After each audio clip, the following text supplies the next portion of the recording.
through the grass. Can you see that? Look, there the spots are. You can see him breathing.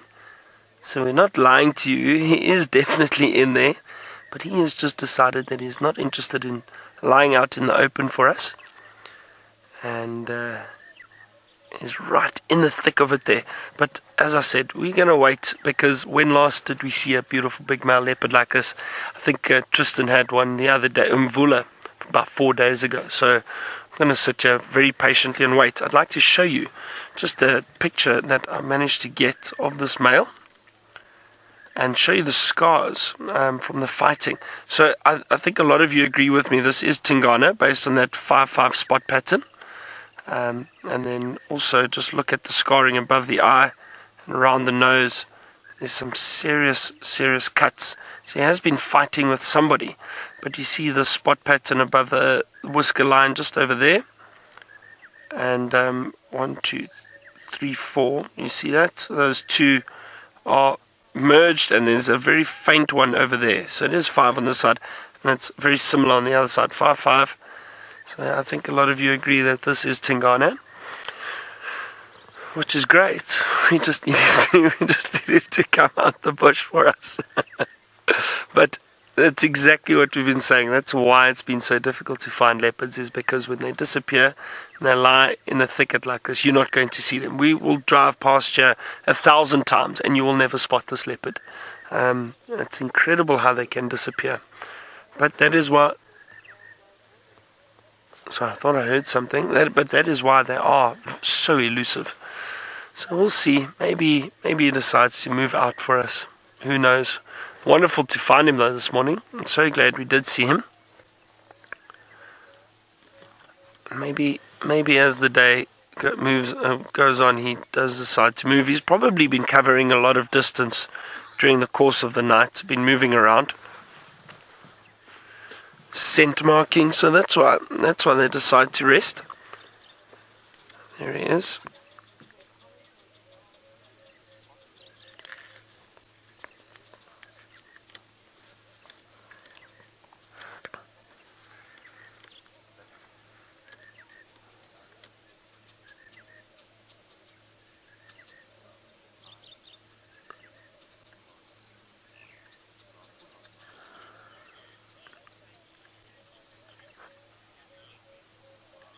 Hannah, indeed, I do think this male got those scratches from another leopard. It's probably the only cause that would cause scratching and marks around the face of a leopard like that.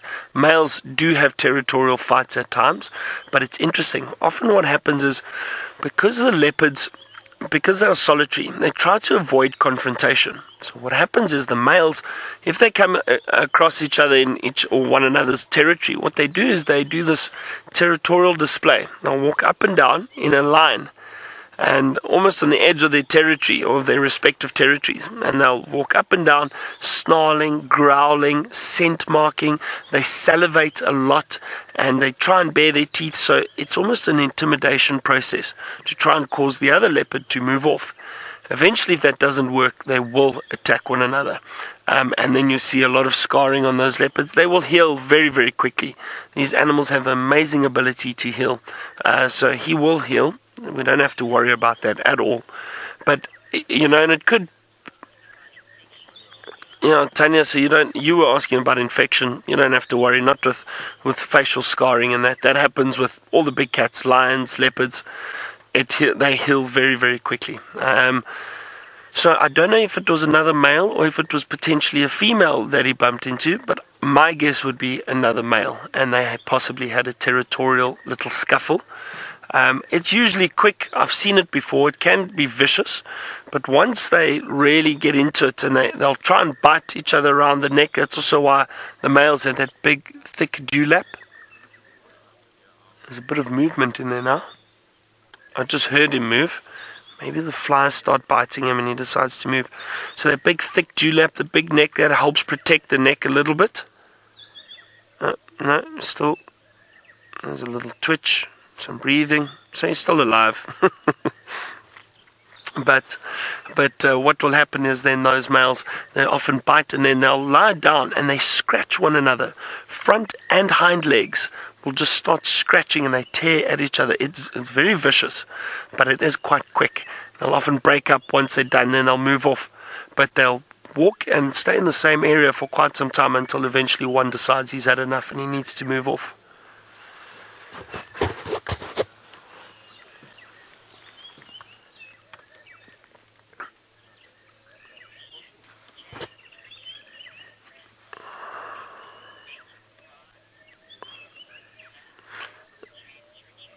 James, I don't think these are mating scars. Those look, for those of you who don't know, leopards do get quite aggressive when they are mating, because when the males are mating with the females, it's actually quite painful for the females.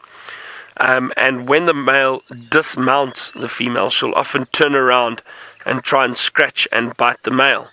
And however, and I think I might have a picture of it actually. I'll try have a look while I chat to you. But that scarring will just be a quick hit. That scarring is from a fight. That's not mating scarring. You don't often see little scars or deep scars like that from mating. Not at all. I'm just trying to see. I think I've got an image just to show you of leopards that have been mating or are mating or while they're mating. Just to show you what I mean by the dismount and what actually happens to them. Let's see here, hold on. There we go.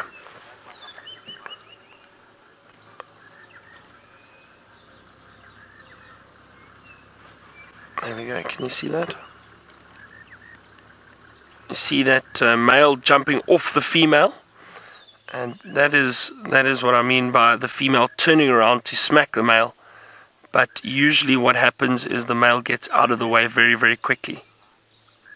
But that's what happens with mating leopards. So this was a pair of leopards I saw at Londolozi last year. And when you get to see them mating like that, you'll see how aggressive the female can be when she turns around and smacks the male. But those scars are definitely not from mating. That's from fighting with another leopard.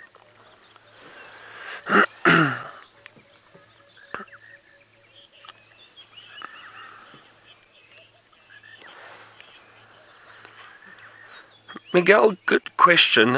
What kind of injuries would a hyena cause a leopard? Well, Miguel, usually leopards actually, for example, a big male leopard like this will chase a single hyena off. It's unlikely that a single hyena would go near a leopard. I mean, they're very powerful, very fast, agile cats. If they outnumbered a leopard and they managed to catch a leopard unawares, and I say that because if a leopard felt threatened, all they do is they run up into a tree and they get away from danger. They are incredibly fast and, as I said, agile, so they can get away very easily.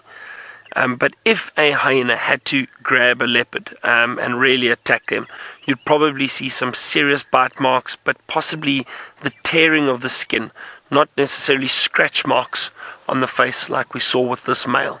So this male probably has one or two bites around the neck, but with a hyena, you'll see probably a tear, maybe even a broken leg or something if a hyena manages to bite down hard on it. Those are the type of injuries you would see with hyena attacking an animal like this. But these scars, you can see it's from something scratching his face. He's got those 2 or 3 marks down the nose are clearly claw marks. So that would be from a leopard. And also I've seen scarring like this before from leopards after they've been fighting. So yeah.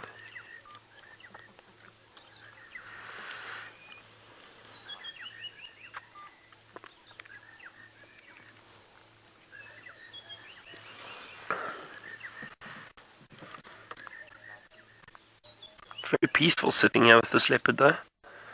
And I was saying to Jeandre earlier, when you do track them, at times if leopards do go into thickets like this, and it's happened to me once or twice before, you can walk right past them. If they know you can't see them, they don't move, they lie dead still. Now look, he's cleaning himself a little bit there. See his head moving up and down.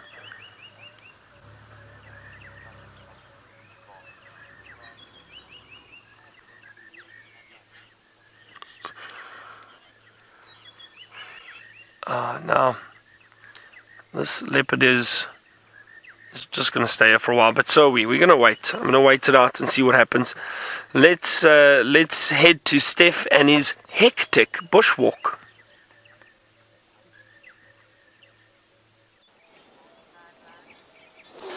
Yep, you're looking at definitely something that's caused all of us no small amount of discomfort this year. This is the tick, although this is a hard-bodied tick, and although their nymphs do and have bitten us throughout the year, this time of the year, at the end of the season, they definitely are the adults. And these particular adults do not eat human blood. They are host specific to rhinoceros, these particular ones, and so they are a good indicator species that you have rhinoceros in the area when you start to see ticks like this hard-bodied tick.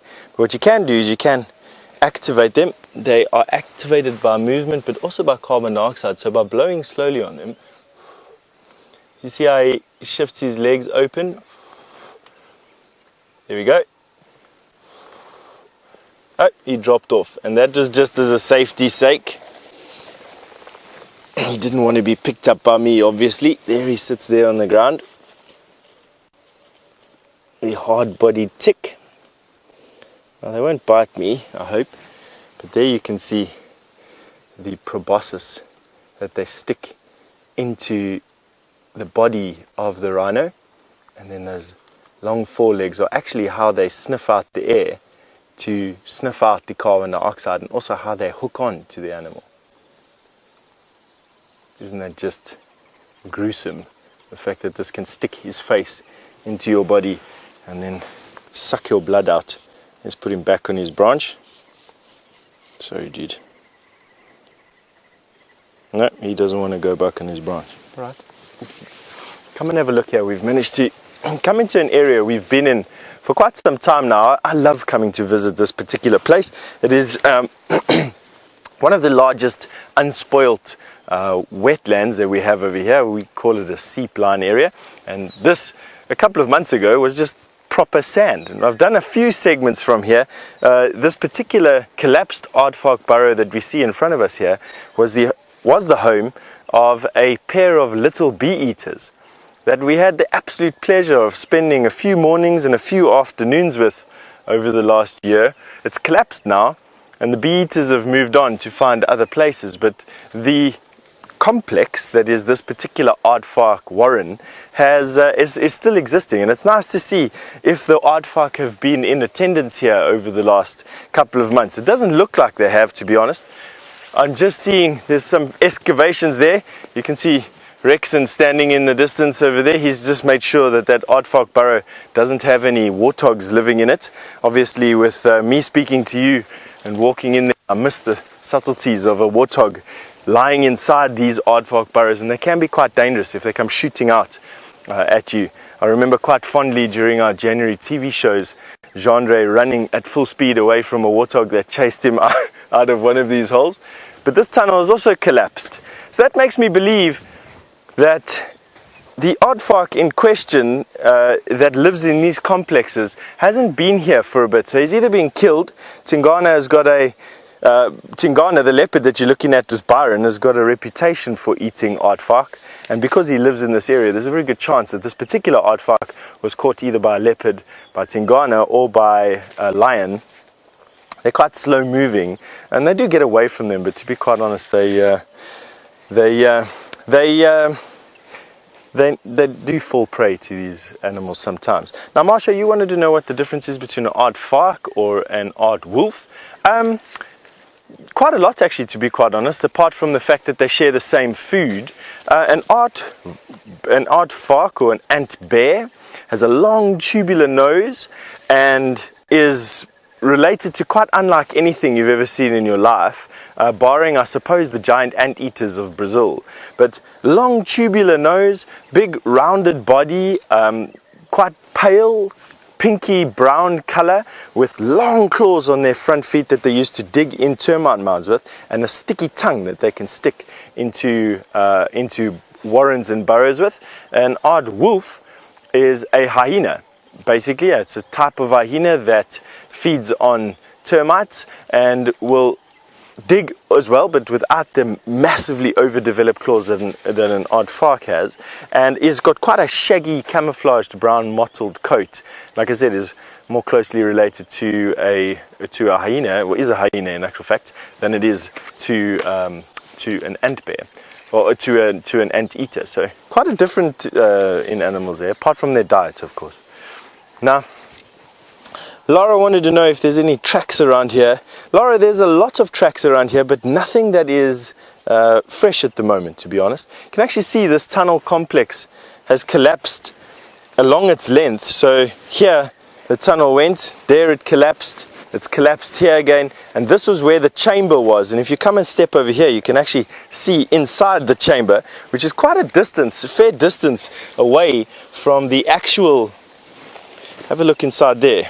So the roof has fallen in on this chamber, and you can see that the excavation is substantial. There's a substantial amount of sand that has fallen in, but if you have a look at how much sand was actually excavated, if you follow the line of this particular hill, you can actually see how much sand was excavated out of this particular tunnel complex.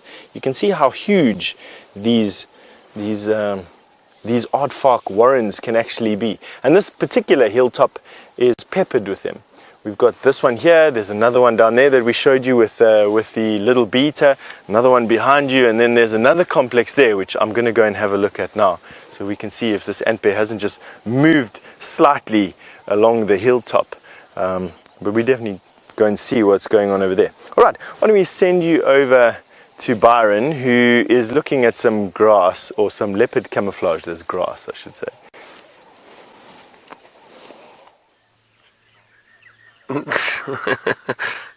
Stef, yes, we are looking at grass and the little purple flowers around there too. Still no luck with our leopard. But the thing is, I guarantee you that what would possibly happen is once we move off, or when we eventually move off, he'll probably come out and move around, and I don't think he will still be here this afternoon. We'll come and have a look though to see if he is, but I doubt it. That's if he doesn't move while we're sitting here. But we haven't seen a leopard for a long time, as we said, so I'm just going to sit tight and wait, be very patient. It usually pays off. But he seems very comfortable at the moment, and there's hardly any movement coming from this thicket. What we could possibly do is, there are two other vehicles here that are waiting for this leopard, so I might do a little loop around Buffelshoek Dam and then possibly come back in and see a little bit later if we do get a glimpse of this male again. But for now, it's grass and bush willow.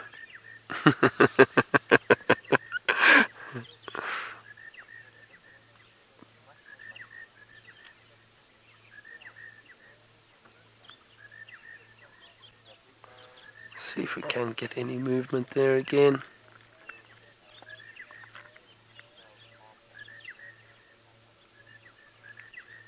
Nothing. But I must be honest, I kind of secretly enjoy little sightings like this now and then, because it just makes us realize how fortunate we are when we do get to see these leopards out in the open.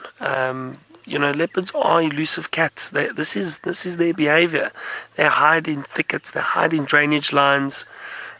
We are so fortunate when we do get to see them walking around and out in the open or up in a tree with a kill. So a sighting like this just kind of levels the playing field, I think, a little bit. Makes us realize how lucky we are when we do see them. So, and humbles us, I think, to an extent. I can hear some movement every now and then. I think what's happening is there are a few flies that are probably bothering him in there. Just hear the odd bit of grass moving. He's probably scratching his face, trying to get the flies off of him. I'm not sure where he is. He's not there.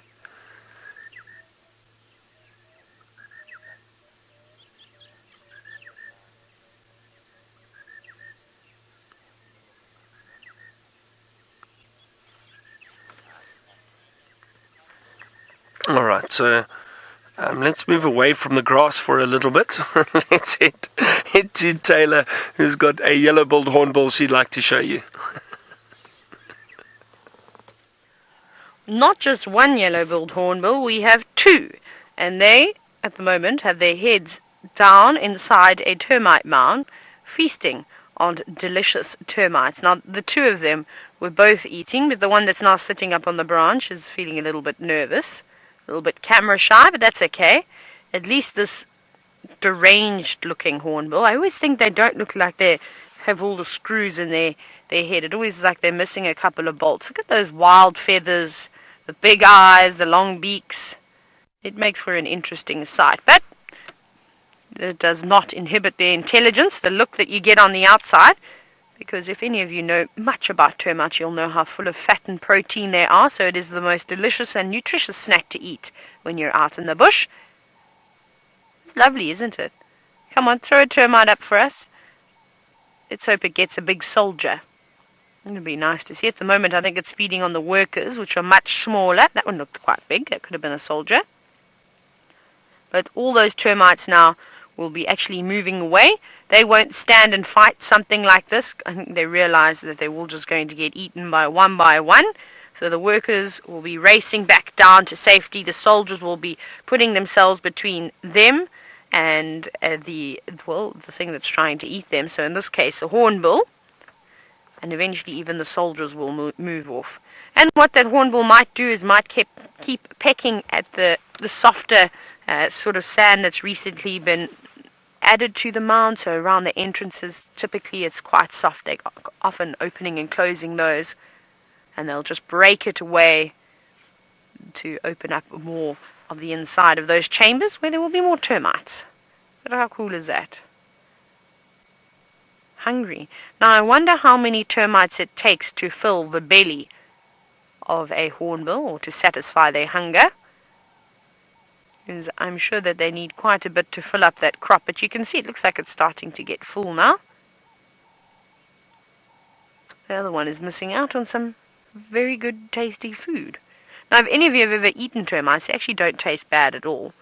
They are not one of my favorite things to eat. Well, not any of the species up here. I don't know if I really want to eat a large fungus growing termite. Oh wow, there we got a whole lot there. Did you see that? Yeah, we've got a bundle of termites. And I like to eat the snouted termites. They're my favorite. They taste like mint crossed with coriander. They're quite delicious and really small as well. So you don't feel weird about putting an entire termite in your mouth. Because I think if you don't eat these correctly, this hornbill's lucky. It's got a big a big beak to protect it. Whereas if we were to try and eat it, we'd have to make sure that we put it between our molars at the back and grind it. Because if one of those soldiers, the large fungus-growing termite soldiers, gets hold of your tongue with its pincers, that is going, not its pincers, with its jaws, its mandible, that is going to hurt. And I've had one pierce the skin on my hand, where the skin is very much tough. It's not thin at all, so I can't imagine what it would do to my tongue, which is quite sensitive. So we won't be eating any soldiers. We'll leave that up to the Aardvark. We'll leave that up to the hornbills to do that type of thing. Tell me you don't look at that and you think that that's a funny looking animal.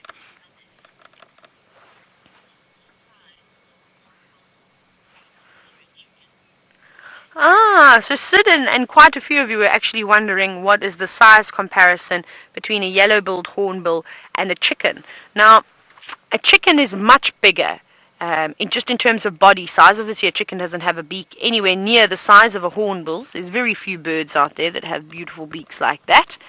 So I would say let's go with 2 hornbills would probably equal a big rooster. So maybe 1.5 hornbills would be the size of a hen. And not particularly big chickens either, but a little bit bigger than a bantam. I think bantams are not massive. I don't know actually the types of breeds of chicken. Not a giant chicken. I was seeing pictures of these giant chickens that are around, which are actually quite scary. VM, I must show you that. You'll enjoy that. There's something to show VM when we get back. So I would say that's about the size. Let me look. Actually, while you're watching it, let me find out how much they weigh. I actually don't know how much a yellow-billed hornbill weighs, so I shall open up my mobile app. to get you those measurements. Let me go to Hornbill. And thank you, Hornbill, for sitting so nicely. Normally they don't hang around for too long, especially when they're feasting like this. So they say that a southern yellow-billed hornbill weighs 190 grams, sort of give or take or so. So can somebody please do me a favor and find out how much a chicken weighs? An average chicken. Let's go for a rooster though. Let's do a measurement with a rooster. And then once you've got the answer of how much a chicken weighs, hashtag Safari Live. And then I suppose that'll be a good way to then guess the weight difference. But remember, these hornbills are actually not very big, as the weight is just suggested. And that is also because of all of their feathers. They've got lots and lots of feathers, would often make them look a little bit bigger than what they are. With all birds, it's the same thing with the chicken too. They look a lot more sort of robust, but when you strip away at the feathers, you realize that there isn't actually much left on them. Very hungry, aren't you? I don't know where the other one has gone now. I hope that we didn't ruin its breakfast, but it had its tail just coming out of that other hole there on the right. All we could see was literally just the tail feathers, so it had gone right on in there. But you can see there's no termites around the edge of that. They've all been chased in. Oh, right. Stef has been searching for a bird. He's finally found it. Let's go across to him.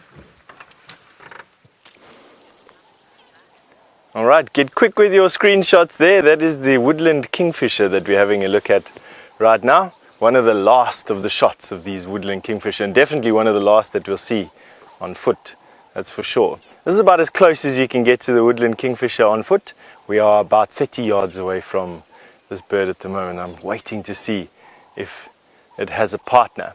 They will be traveling at night from now into Central Africa, where the rains are still falling at the moment. So they're having their long rains at the moment, and these birds will take a few days to get up there. But once they get there, they will enjoy a drier period, lush with insects and bush living in. There we go. There you can see that diagnostic electric blue black cover with that black eye patch, red top bill, black lower bill, and there he goes off again. So we got him for you. Quite happy. That was a mission for today, to try and get you a shot of the woodland kingfisher. So mark today as one of the last days of March. I'm sure that we'll be hearing them for the next couple of days for sure, and seeing them from the vehicles. You probably would be able to see them for the next couple of days, but from now and for the next maximum, I think, 2 weeks, we will be losing these woodland kingfisher at a couple of dozen pairs per day moving to Central Africa. All right, just wanted to show you that. Yes, we're going to carry on looking for our Aardvark, and we're going to send you over to Byron, who's got to a dam.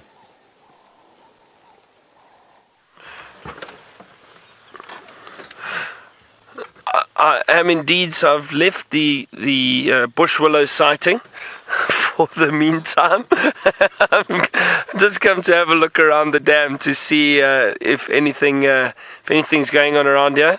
Tingana stood up and ran and chased some impala and then disappeared again into another thicket. No, I'm just joking. He didn't do that. He didn't do that. Don't worry, I'm just joking.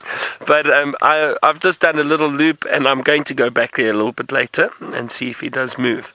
I was hoping to see some activity around the dam, but nothing just yet. There was a bird that flew past that I didn't get a good look at. Let's see if I can find it. Let's just move forward. Stick with us. I just want to see if I can find that bird. It looked like a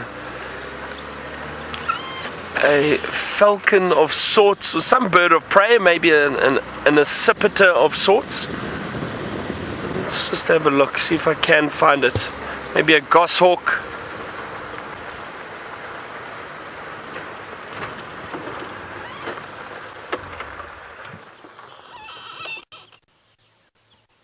No, I don't see it anywhere. It just disappeared behind some trees, so I thought it may have landed somewhere, but it didn't. It's gone. So I'm not sure what it was. It looked like it was chasing a dove. Well, that's what Jandre said. I don't know if we can believe him all the time. I'm hoping to find some elephant wandering around here. That would be great. It would be a nice little surprise. Now, Rebecca says there are elephants at Vuyatela Dam, on the dam cam. Unfortunately, we're a little bit far from that for now. And I don't want to miss out if that leopard decides to get up and move. So I'm not going to leave this area completely. I'm just going to drive around here and search a little bit. There is elephant dung around here, and fairly fresh elephant dung. Looks like from last night sometime. Let's see, while we're driving, there are a lot of elephant tracks around here. Let's see if we can't find some interesting birds too. Approach them and view them. You know, it's always important to keep your distance a little bit, but switch off, be quiet. And if they decide to approach you, that's usually when they are a lot more comfortable with you being around.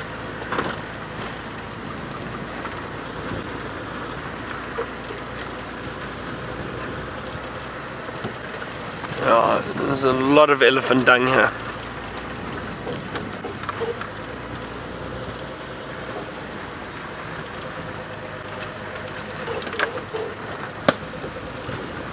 I know, occasionally speaking about all the dung, but leopards, seeing Tingana now and the way he's been scent marking and moving around.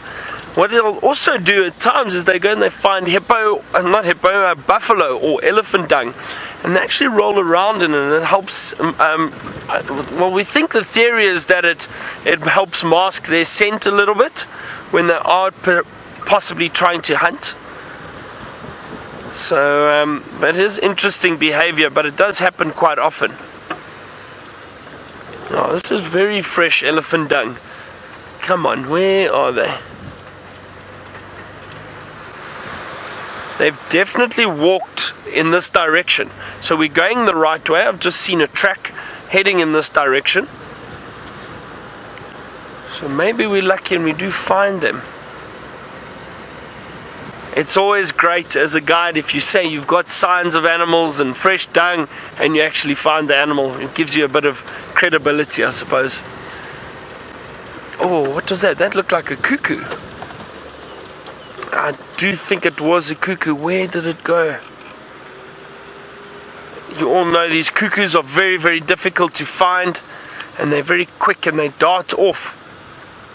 Oh, that's a pity. That did look like a cuckoo. Now that's interesting because most of the cuckoos have left, but I did see an African cuckoo 3 days ago that was still around. So very soon it will probably migrate, but there are still one or two around, which is interesting. And I did hear the Levailant's cuckoo. There was one or two of them still around.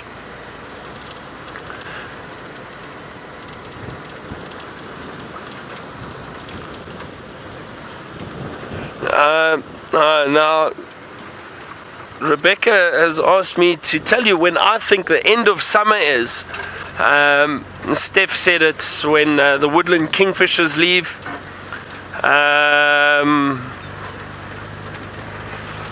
The end of summer. I think the end of summer for me is when the European bee-eaters leave, because they tend to leave a little bit later. There are still quite a few of them around. I think once they've gone, then you know, right, that's it, summer's over. And when it gets cold, Rebecca, then you know it's winter. It's simple. When we can't do our game drives in the morning without gloves, then you know summer is over.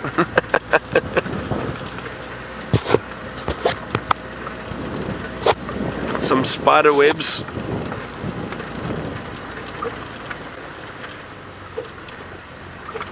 Alright, while I try and get over these branches at these elephants, I'm actually going to move these branches. Elephants have dropped in the road. Let's head over to Taylor and find out when she thinks the end of summer is. Well, funny that you mentioned that, because to me, the end of summer is when summer actually ends with the seasons, which means we're in autumn now. So summer ended on the last day of February, and now we are in autumn. But anyway, so that's when I think summer ends, but of course now I get what you're saying, and I don't know, it's definitely not summer anymore. The weather has changed completely, and I look a bit distracted. It's because every time we try to leave Arathusa, we've done the same route about, I kid you not, about 4 times this morning, and every time we get to the junction of Triple M and Gowrie Main, we find elephants crossing into the property, so we come back into Arathusa, and we have just seen a whole herd cross the road, and they're in here somewhere. I think they might still be coming towards us. Let's go back again. But there were lots of little oh, here they come. I was just waiting for them to come out of the bushes. But finally, we've left our elephant bulls, and now we've got the breeding herd, which are taking their time, but they're coming this way, so we'll just sit here and we'll wait for them to come through to the next gap. But there were definitely quite a few, and there is a massive elephant cow you can just see moving behind that bush willow. She is beautiful, so she's just stopped for a little nibble, of course, as elephants do when they're on the go. They never stop eating. We'll wait for her to pop out in front of us. Here she comes, slowly, slowly but surely. Now, I don't know where the rest of the cows are. This is just one, and it seems to be her offspring. But there were quite a few of them. I at least saw 3 or 4, and I think the rest of the herd had already crossed, because those ones came charging in. So I wonder if they felt like as if they were a little bit left behind. But we've got this one now doing obstacles over a fallen tree. A very good form there, elephant. Great at picking your knees up. But here's this big cow that I was telling you about, and she is beautiful. It always just amazes me at the variation between the sizes of the females. Sometimes you see really big cows, sometimes you see smaller ones. And I suppose that's just got to do with food availability as well as genetics. But she's big. She's sort of as big as an elephant cow can get. Hi, little one. It's lovely, isn't it? Calm, placid. We did get chased around a little bit by a big musk bull, I must tell you, when we went across to the airstrip. Hello, girl. No, we're here. Please don't give us hassles like that elephant bull gave us just a moment ago. So we spotted him from the other side of the airstrip, and I drove all the way around to go and try and view him. And then he just decided that he didn't like us very much. He didn't like us at all, in fact. And then there were some other cars there. He also shook his head at them. So I'm glad that it wasn't just us. He just didn't like anybody. But then he disappeared. Oh, and they did find the lions, by the way.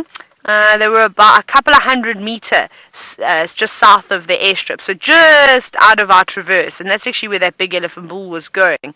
So hopefully he goes and chases them around and teaches them a lesson for their behavior this morning for not pitching up for work.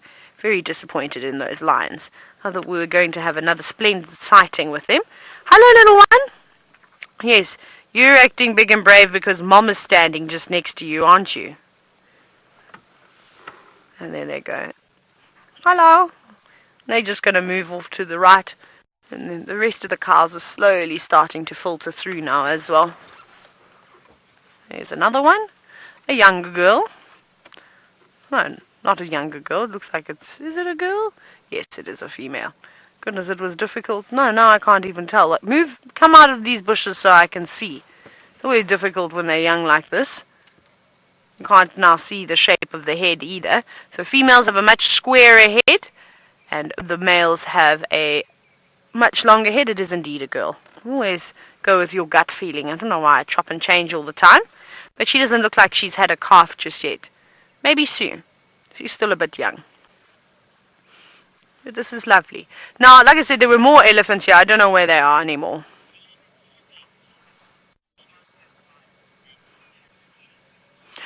So another question from Rebecca, the director this morning. Hello, girl. Hello. No.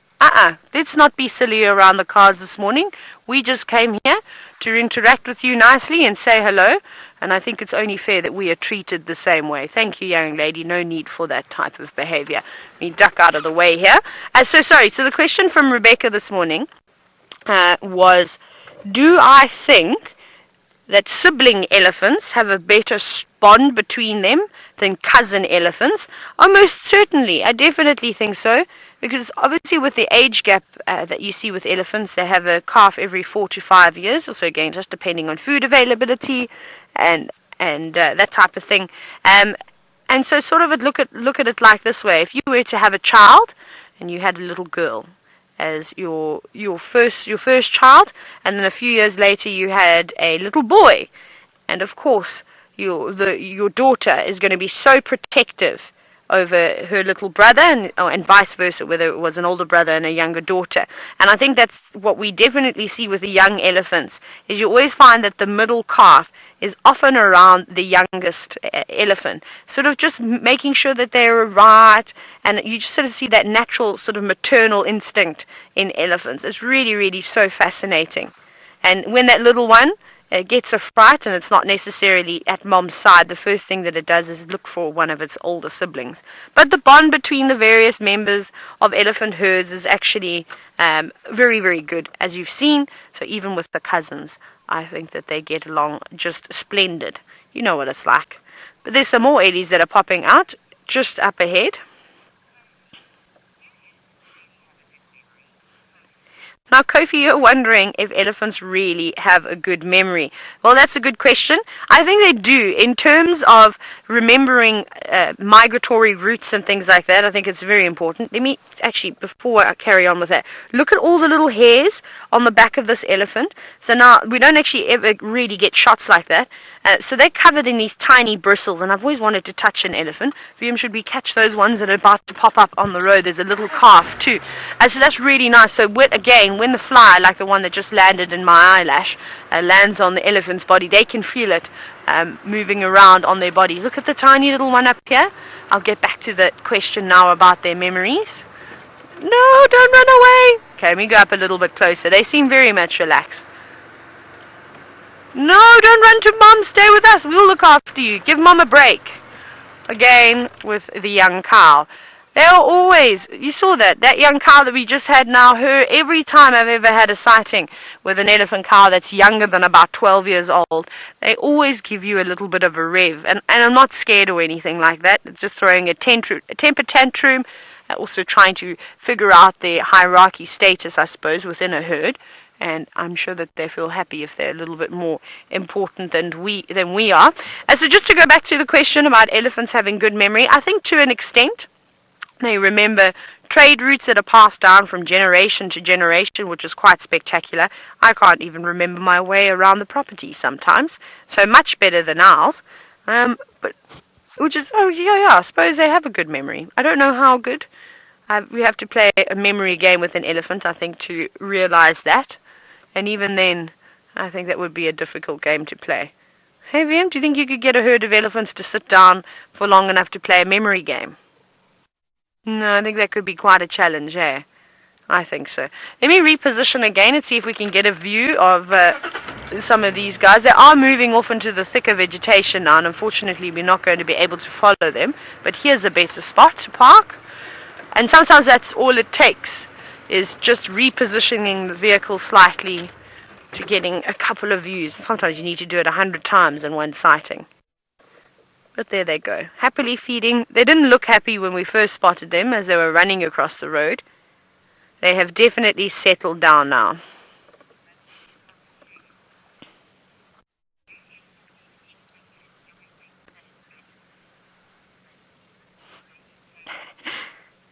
Buttons Cockatoo, now you're wondering if elephants eat everything and anything that is vegetation. Pretty much, Buttons Cockatoo. So I'll give you an example. There's a plant called a tall white squirrel, which is actually quite toxic. Particularly the bulb is quite toxic. And there's very few animals that feed on it. We can't eat it. There's more elephants coming this way. But it seems as though the elephants don't mind it at all, and that's just because of their poor digestive system. It is, of course, slightly different. But yes, so they eat leaves, grass, they eat the bark, they dig for bulbs, they eat reeds, they literally will eat anything that is vegetation, even munching on the odd tamboti tree, or again feeding on euphorbias, which have got the milky latex, which is quite a toxic plant. But again, their digestive systems are very different to ours and much more different to the various other animals that are out here. Now I need to find out where these other elephants are coming from because they didn't sound very happy. Excuse me, there were a couple of young ones that were trumpeting about. But off they go into the bushes, and perhaps we will be, I think we're just actually having an elephant day today, and that suits me quite fine. Let's go see if we can find some more. Bye guys, thank you.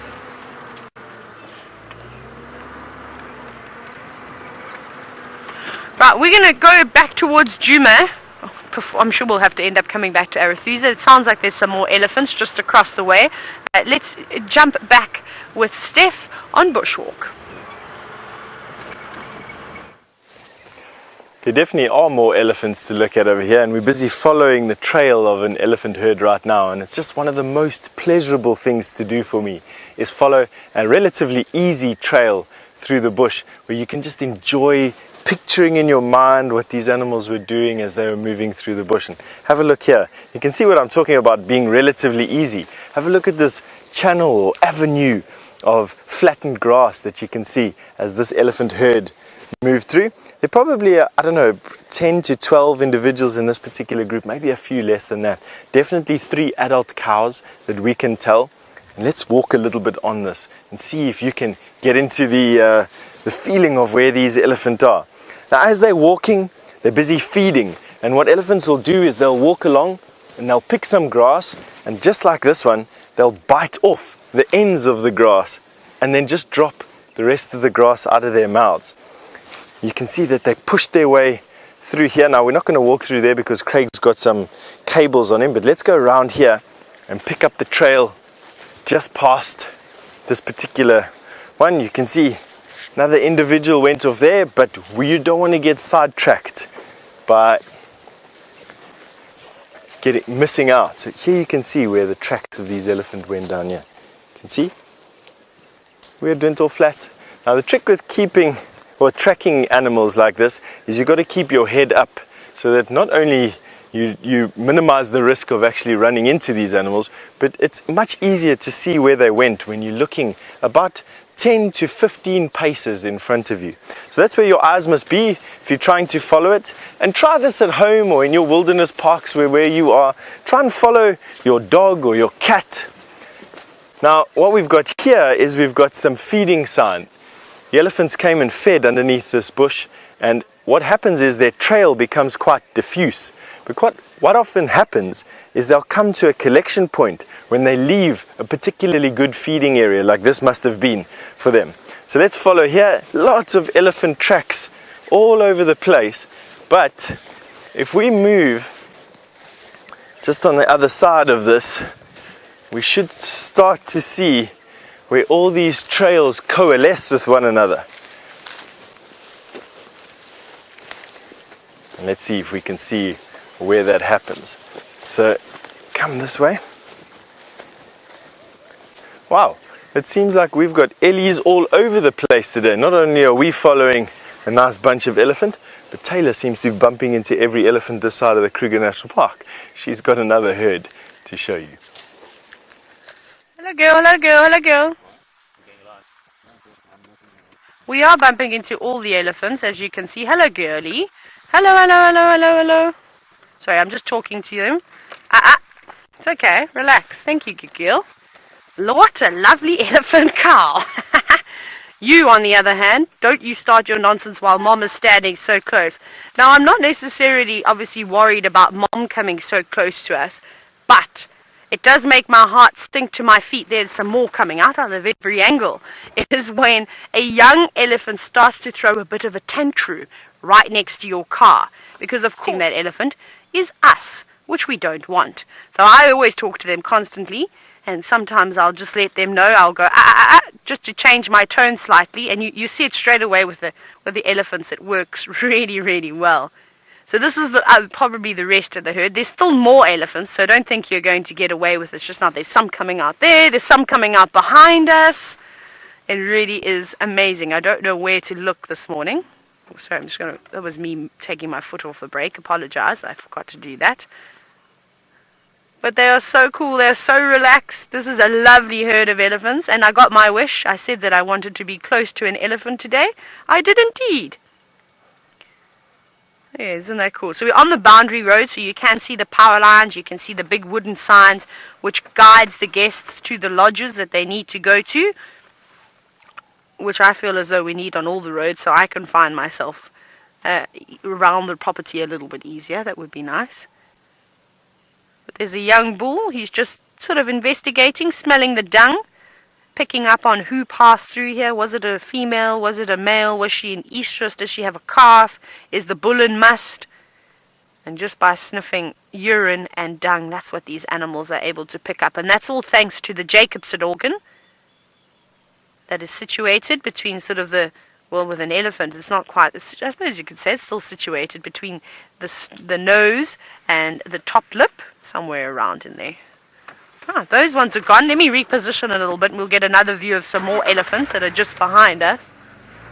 Hello guys. And now it's the young bulls that we're going to be left with, I think. Oh, hello Grumpies. Look at these two. Now, Rebecca Smith, you're wondering, how do you tell the difference, or how can you tell if a female elephant is pregnant? It's actually quite difficult. The early stages are not particularly easy, but there's a combination of things. So you'll look for a secretion coming from the temporal glands. You'll often see a stimulation. And then you look for a massive bulge coming from the sides of their body, so sort of where their backbone protrudes. Normally they have, it almost looks like they've eaten a soccer ball or a big beach ball. And then again, further along during the gestation, the mammary glands will start to swell as well. And if she doesn't have a young calf at her foot and they're particularly enlarged, then you can expect that there is a calf on its way. So those are sort of the main reasons. But again, early on, like with most of the animals out here, it's actually quite difficult. But with elephants, I reckon with the last probably 6 or 7 months or so, you can actually start to see very clearly that their cow is indeed pregnant. An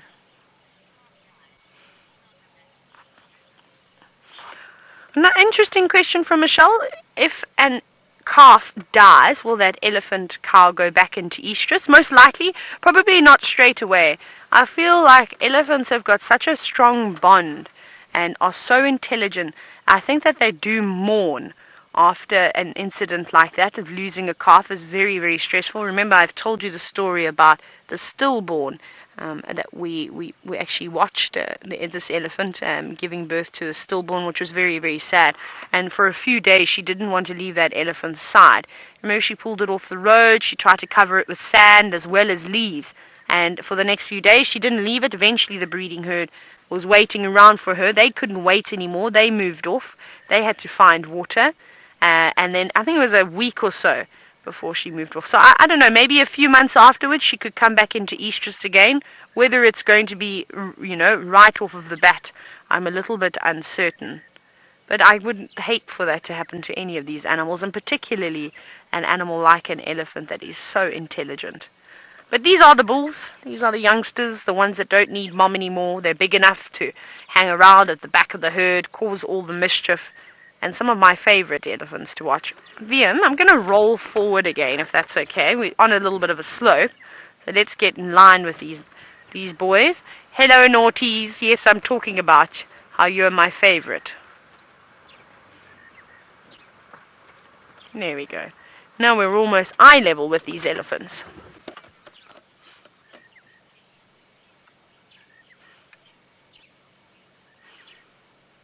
Look at that, just happily munching away, enjoying their morning. And we're sitting here watching the beautiful lives of these elephants, but it seems as though Stef has managed to find a graveyard of some sort.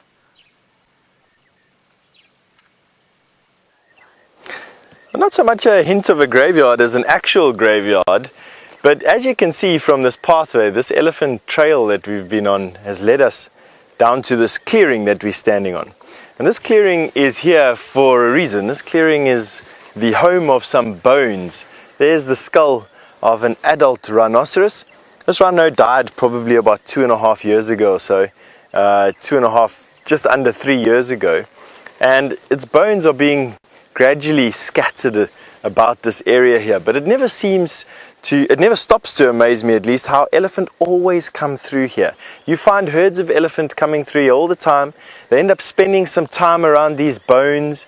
They caress the bones, they pick them up, they carry them about, they put them down again, they throw sand over them. And it's because elephant really do understand the concept of death. You can sometimes see them caressing the bones of an old elephant that they get to, but they also do it with, in particular, I've seen large animals, so hippopotamus, other elephant, buffalo, and rhinoceros. And in this particular case, this elephant herd was milling about here, and they spent time close together. Now, how I know that is because we were following these elephant tracks, a lot of them all through the bush. They've coalesced here, and then all of them left together down this path, and I'll show you here how I know that. It's because you can see the massive amount of open area that has been scraped, and the incoming path is much older than the outgoing path. So these elephants spent a good deal of time in this area, and it's because they spend a good deal of time in this area that no grass is growing here yet. A lot of animals come down, they spend some time around these bones, especially these elephants, and then they step on the grass, and it stops the grass from growing. Now, this obviously didn't just happen last night when these elephants bypassed here. This happens all the time, and not just with this herd of elephant, but any elephant herd that's in this particular area. I've seen easily 20 or 30 herd of elephant that come and caress these bones from time to time. Now, that does open up the story about the elephant graveyards and whether they're true or not. And yes, it is true that you do get elephant graveyards, but they're not in the sense of cemeteries like we know that the pictures generated in your mind. As elephant get a bit older, they lose their sixth and final set of molars, and what happens then is they start to move and migrate to areas where the vegetation is softest, and that in this particular area is riverbeds. What happens there is the elephants eventually die in these areas where the rivers are flowing, and their carcasses lie there and their bones lie in these river areas. When the river floods, what happens is that the river pushes the bones basically into drifts. Now I'm going to draw a river for you quickly. A river meanders like this. So a river will meander like this. Ellies will die scattered along this river from time to time. As the river picks up the bones and flows them, this outside curve is where these bones are deposited. And over thousands and thousands of years, as the river deposits more and more bones, so in layers these bones grow up on the outside curves of these rivers. And when you go and excavate in the sand, you find the bones of these elephant, many different elephant, hence giving rise to the fact that elephant have cemeteries or graveyards, but it's nothing more than the deposition of their very hard, weather-resistant bones on the outside curves of these rivers. All right, hopefully that helped. We're going to carry on with trailing this wonderful herd of Ellies and generating the pictures in my mind. We're going to be sending you over to Byron, who's got the best view of the leopard he's had all day.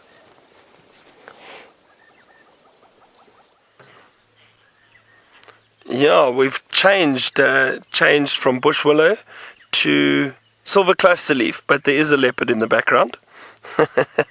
There we go. It's a better view, but he's still lying in this thicket. He hasn't moved. He has not moved.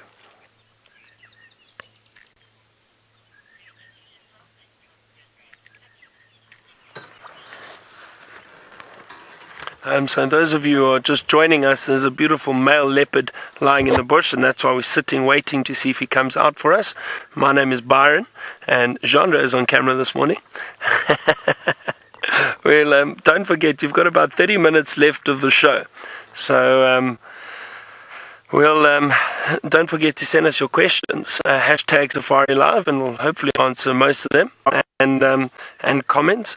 Now we were very lucky when we found this leopard. We found him walking along the road, and he was out in the open. He came, he drank at a small little mud wallow not far from here, but then decided to go and lie under the shelter of this tree, this bush willow and silver cluster leaf, which is right here next to me. But he has not moved since. So he's very, very happy in there. It's amazing how well camouflaged they are and how they can just disappear.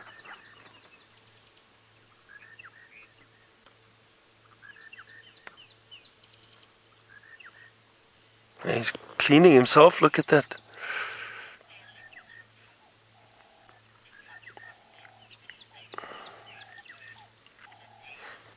Now Linnea, a big male leopard like this, if he comes across cubs that are not his, then there is a possibility that he would kill them.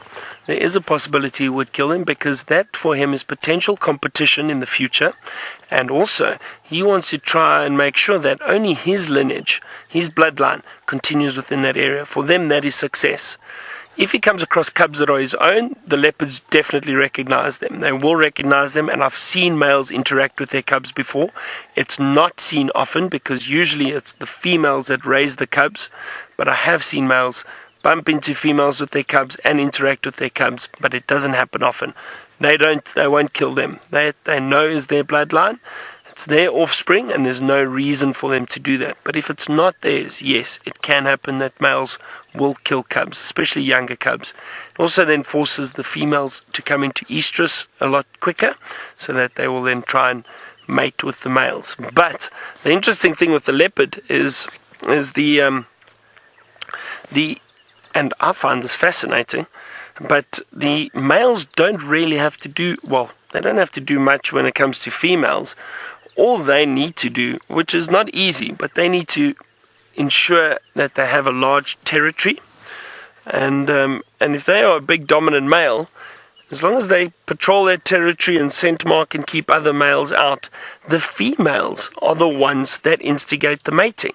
They will come into their area, into the male's territory, and they will present themselves and instigate the mating. So the male doesn't have to.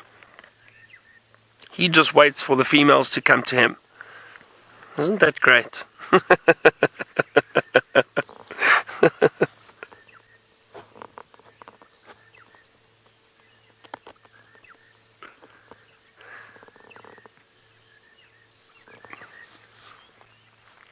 Now his head is up, he's moving around, cleaning himself. I'm hoping he decides to move.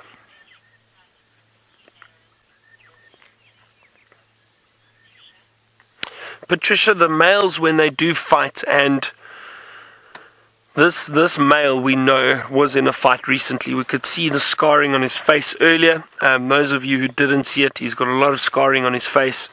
He was definitely in a fight recently. He's got some scratches, about 3 or 4 scratches down his nose, and then a scratch above his eyebrow. So he was definitely in a fight. Now, a fight like that is purely males fighting for territory. It's not necessarily a case of them fighting over females, because again, the females are the ones that choose which male they're going to mate with. But essentially what it is they fight over the territory, and the dominant one has bigger territory, so the females go to him naturally. So I suppose in a roundabout way, they are fighting for females. But in this situation, this scenario, it's definitely just a territorial dispute. Maybe another male coming in, trying to challenge this bigger male, and they obviously had quite a scuffle, because you could see the scratches and that on his face.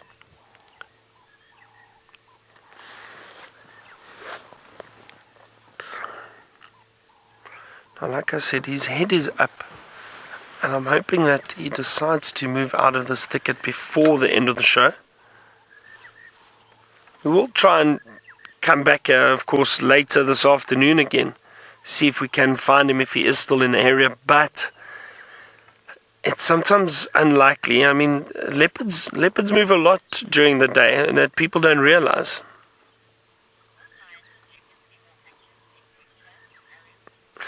Aaron, definitely. Lions and leopards will be more active in winters, especially during the day, Aaron. I think that's possibly what you mean. You know, at night, these animals will move around regardless, summer or winter.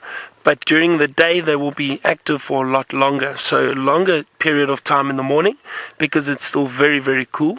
And probably get active a lot earlier in the evening, when the temperature drops. So they prefer moving around when it's cooler, so they conserve their energy during the day. They will still rest, just like this male is doing now. He's probably been moving around quite a lot. When we found him, he was scent marking a lot, and I think the reason for that is also because he bumped into another male recently, so he wants to affirm his territory and just make sure that no other leopards come into it again, or no males.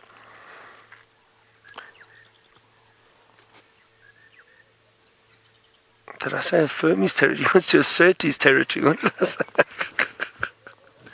Sometimes, don't worry, let's watch the leopard.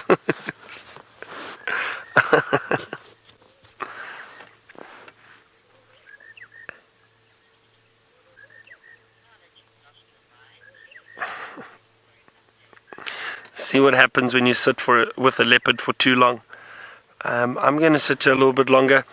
Let's head back to Taylor. I wonder what she's up to and what she's seen this morning.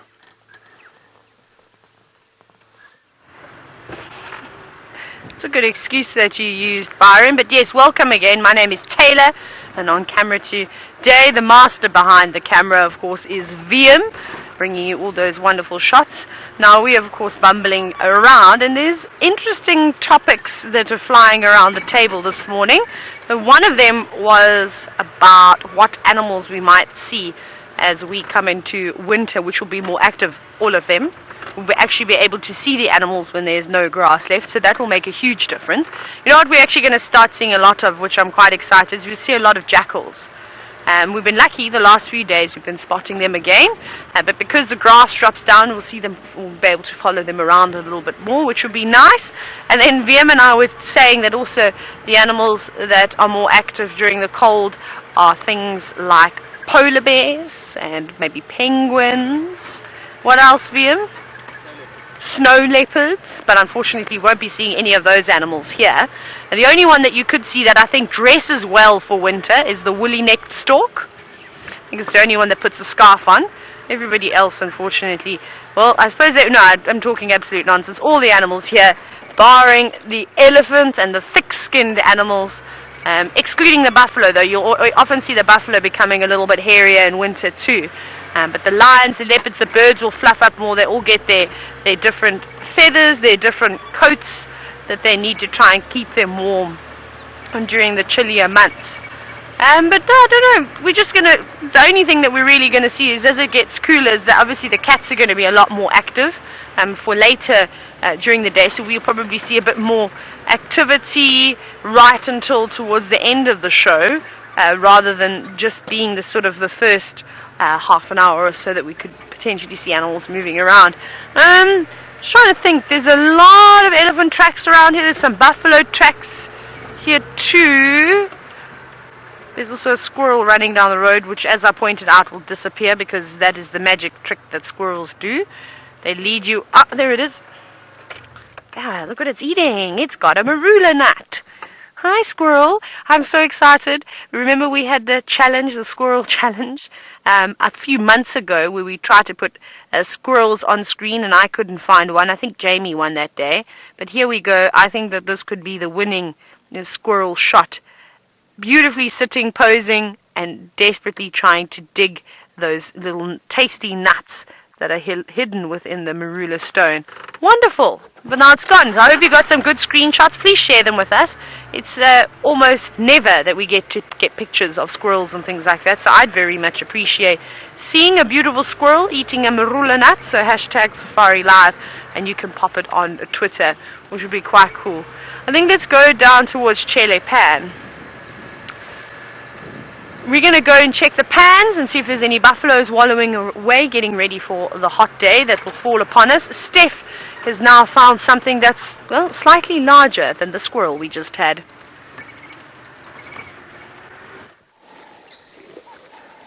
We found the elephants we've been looking for. And of course, now the danger level increases substantially. Let's see if we can show them to you. So, keeping a good eye on the wind with an ash bag. There's one just here. Come. Now, with elephant, you've got to watch out all the time that you're not being flanked by them.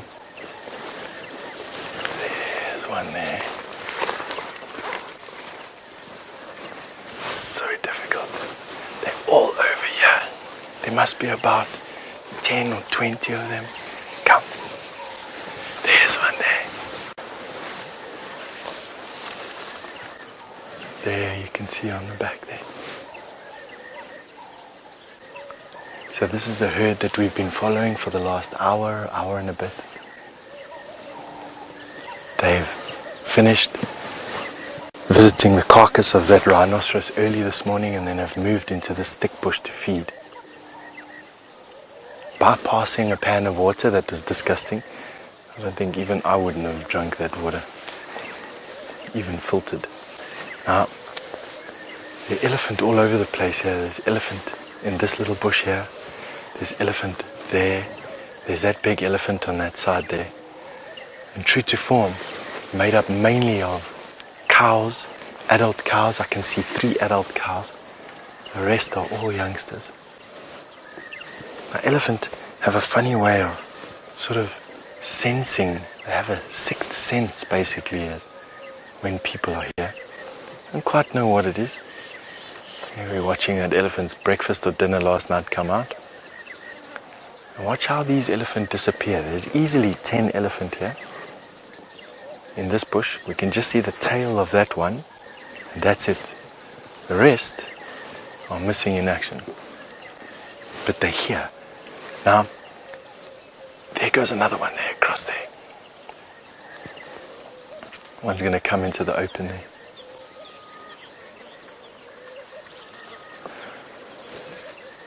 Linnea, you've just asked me an interesting question about elephant intelligence. What is the evolutionary importance of elephants mourning their dead? Linnea, I don't think it's so much an evolutionary importance that they're mourning their dead as so much an indication of their intelligence. With intelligence comes imagination, and with imagination comes fear and an understanding of one's own mortality. An elephant are at that point where they are intelligent enough to comprehend mortality, and you can definitely see it. It's not like they start to cry and break down on the floor, but there's definitely a sensitivity towards carcasses, and it's that sensitivity that we react to as people, because we of course are intimately familiar with our own mortality and we mourn our dead. I don't think it's to the same level or to the same depth, but absolutely it's a sign of intelligence rather than sort of an evolutionary adaptation, so to say.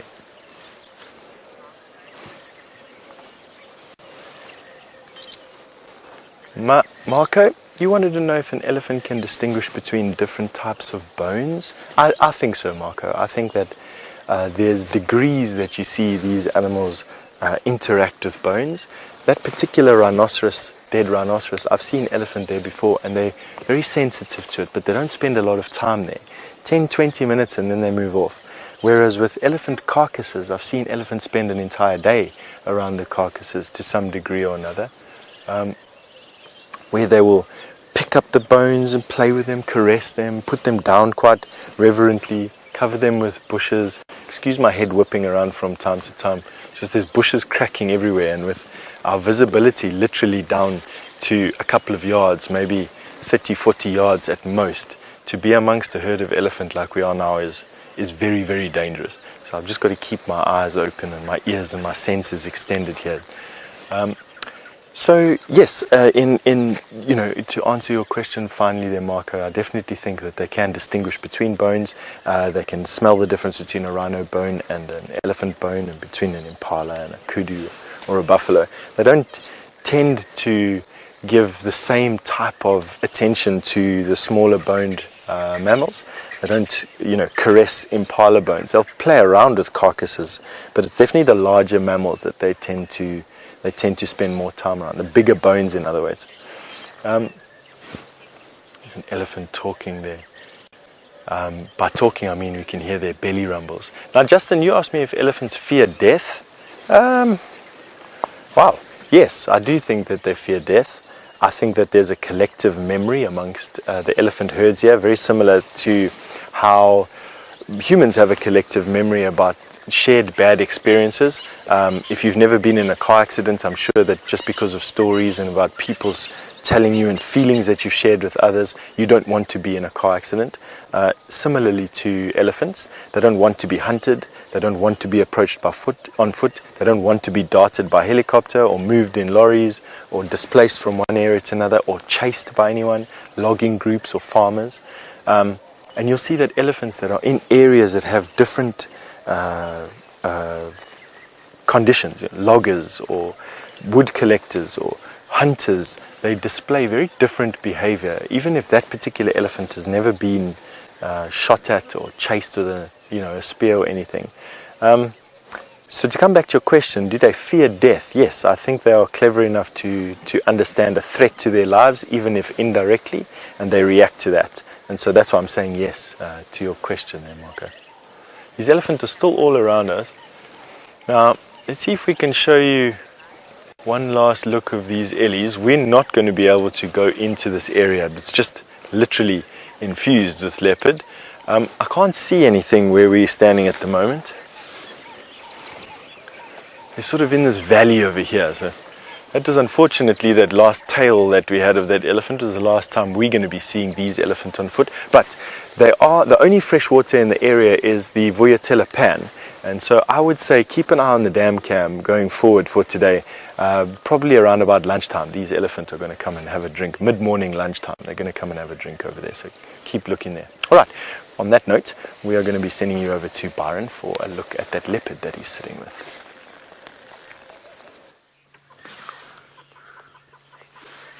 The leopard's doing well, Stef. He's still very, very comfortable and he's lying in the bush. He hasn't moved. Now we're running out of time, but I think what we should just do is I'm probably going to leave him soon and give him some time to rest and relax, and hopefully he moves around but stays in the area for this afternoon. We will definitely come back here and have a look and see if we can't find him. I'm hoping he does stay here, and then we might get him moving around and scent marking again this afternoon. That would be great. That would be first prize.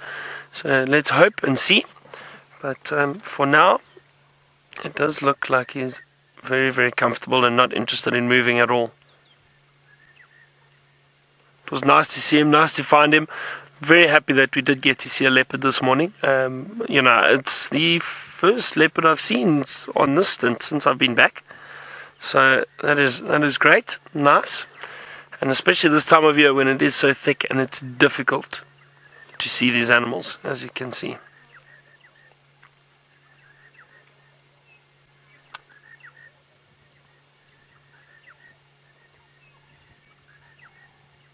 Some chin spot batises calling. In the distance, still the monotonous larks everywhere. Oh, there's some nice hornbills above us. And there's some 2 hornbills in the tree above us. Let's see if we can get them perhaps.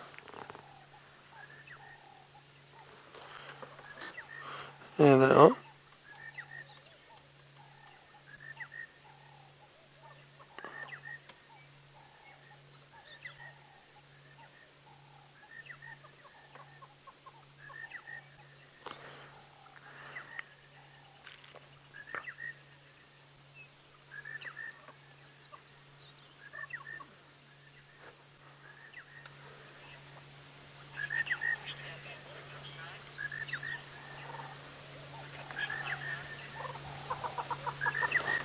And there it goes. Nice to see the hornbills around. There are still a lot of birds calling in the distance that we can hear. I was so hoping this leopard would come out, but he's not interested. He's not interested. I am a firm believer in that with us being around, even though he was comfortable with us following, but I do think that with us being around, they choose to probably lie low a lot more. Hang on, there's a hornbill that's just flown into the tree right here, the yellow-billed hornbill. Can you see him there? There he is, just to the back of the tree. I wonder if he can see the leopard. Maybe he's come to investigate what we are looking at. So as I was saying, I do think these animals sometimes react to us being around them. I think it's only natural instinct. Now I'm going to leave this leopard and hopefully we'll get a view of him later, but let's head back to Taylor and get an update from her. Look who has finally made a return. I'm sure you're all jumping for joy. I can hear the screams and the shouts as everybody celebrates and clings their champagne glasses together. It is the McCurdy herdie. It is the main part of the McCurdy herdie. There's about 9 of them here, which is quite exciting. How happy are all of you? And they're looking good. They're looking good. But sadly, I've had a quick scan, and our injured zebra friend does not seem to be here, which is a little bit of a pity. I was really, really hoping that we were going to spot her. But I think, like I said, I think she's a part of the smaller group of zebras, the 5, that also hang around with this bigger herd. How cool is this, though? Not only do we have the wildebeest back, we've got our friends the zebras, and hopefully they will be here to stay and have no more horrible encounters with the lions that chases them away. And the oxpeckers are back too. They'll be quite happy. I'm so excited. This is literally... what a great find, because I was worried. I thought I was going to go and leave and not see the zebra again for quite some time. So I'm very, very happy that we were the ones to find them. Aren't you excited, VM? I'm very, very excited. Actually, here's a good example. Have a look at the size difference between a mare and a stallion now. The mare is the one standing closest to us, and of course the stallion is one on the other side. Now, she's not a particularly old mare. She's probably got a little bit of growing to do. But if you just look at the stockiness in comparison to that big stallion, you can clearly see what I mean when I say that they've got bigger hindquarters, a bigger belly, bigger shoulders, and a much larger neck too. You see that? He almost completely dwarfs her. And the males aren't too much larger than the girls, just a little bit. And this could maybe be his favorite mare, because the stallions do have a favorite mare, which they will constantly visit. They will groom and just pay a little bit more attention, and that looks like what's happening. It looks as though he's hot on her heels, or perhaps she's coming into estrus. We never really know. Bless you.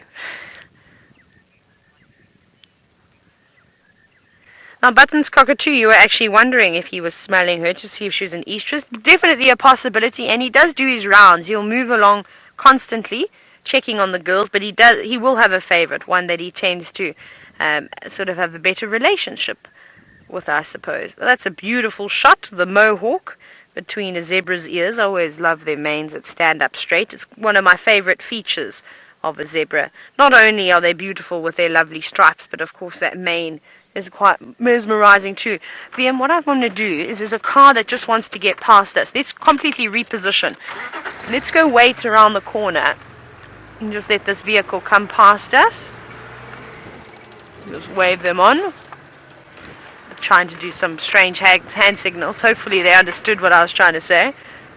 But we're going to keep repositioning quickly so we can get a better view. I'm going to send you across to Byron to find out if he can pull any tricks out of his sleeve this morning.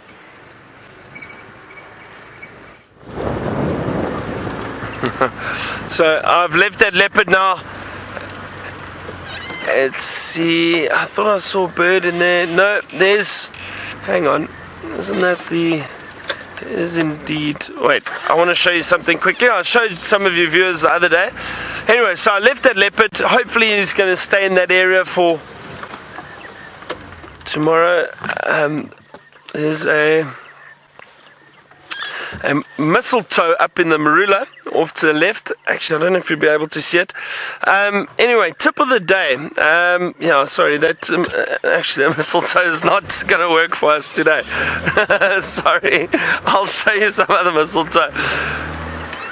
Tip of the day though, I think is when you're on safari, always double check if, I mean, a lot of people bring their cameras and that out. Always double check that everything's charged before you go out on your safari. So in the evenings when you get back, make sure you put the things on charge, all the cameras, phones, whatever you need.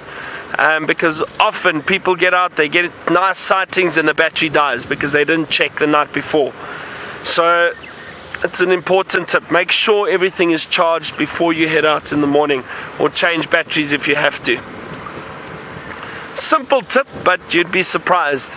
It is something that you do need to take into consideration, because when you're using the cameras a lot, the battery dies a lot quicker. And yes, actually, Rebecca, thank you. This is linked to the tip of the day. Depending on where you are coming from, try and bring your own adapters. You can get these travel adapters.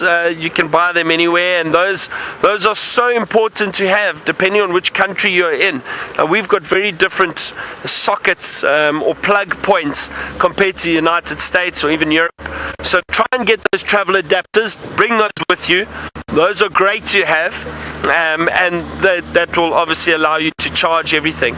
So always look out for that, or make sure you bring that with you. Some of the lodges do have, but it's just always better to have your own, and make sure you don't forget it when you leave again. I think that's a great tip of the day. I'm happy with that one.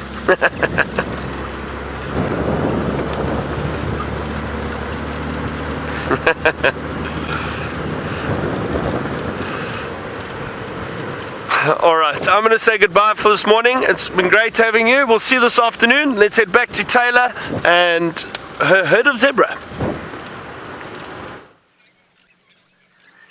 Me and my herd of zebra are wonderful. Thank you very much. I'm so happy that they are indeed here, all swishing their tails in unison.